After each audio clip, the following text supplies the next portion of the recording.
সকলকে জানাই শুভ জন্মাষ্টমী।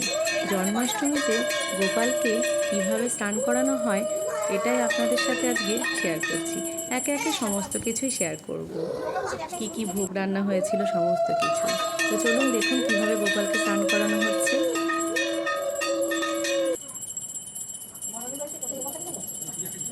প্রথমেই দুধ গঙ্গা জলে গোপালকে বসিয়ে তারপরে ভালোভাবে ঘি দিয়ে প্রথমে ঘি মাখানো হয়েছে, এই দেখুন সুন্দর করে, তারপরে মধু, এরপরে দই মাখানো হচ্ছে।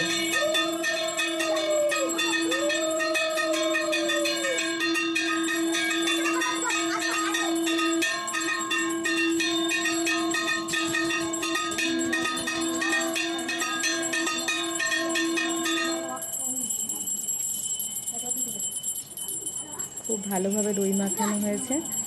এইবার দুধ,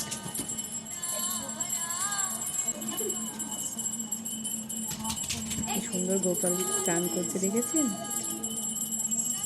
এরপর গঙ্গার জল,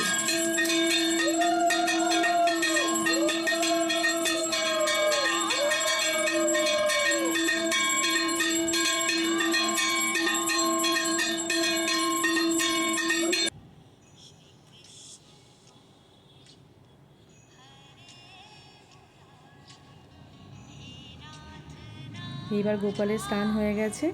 এইবার গোপালকে নতুন বস্ত্র পরানো হচ্ছে।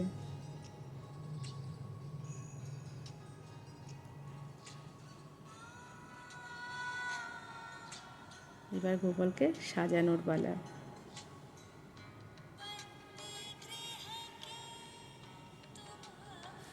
গোপাল গয়না পরে নিয়েছে।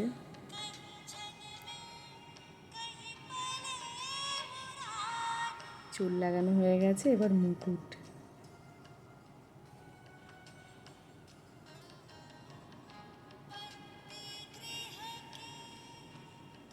যেহেতু মুকুটটা একটু খুলে যাচ্ছে তাই আগে বসিয়ে নিয়ে তারপরে মুকুটটা লাগানো হচ্ছে। এইভাবে গোপালকে স্নান করানো হচ্ছে।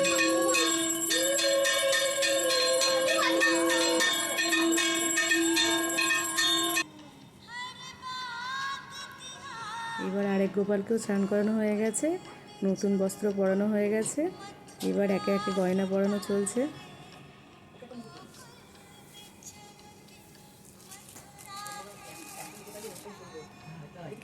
কি সুন্দর লাগছে দেখেছেন। জয় শ্রীকৃষ্ণ। এবার সিংহাসন সাজানো হচ্ছে।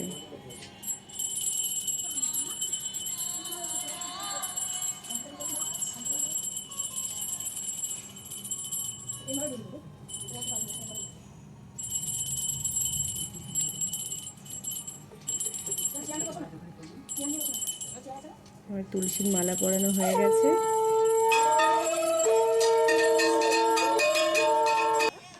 এবার একটা সুন্দর পদ্ম। আপনাদের কেমন লাগলো গোপালের এই সাজানোটা অবশ্যই জানাবেন।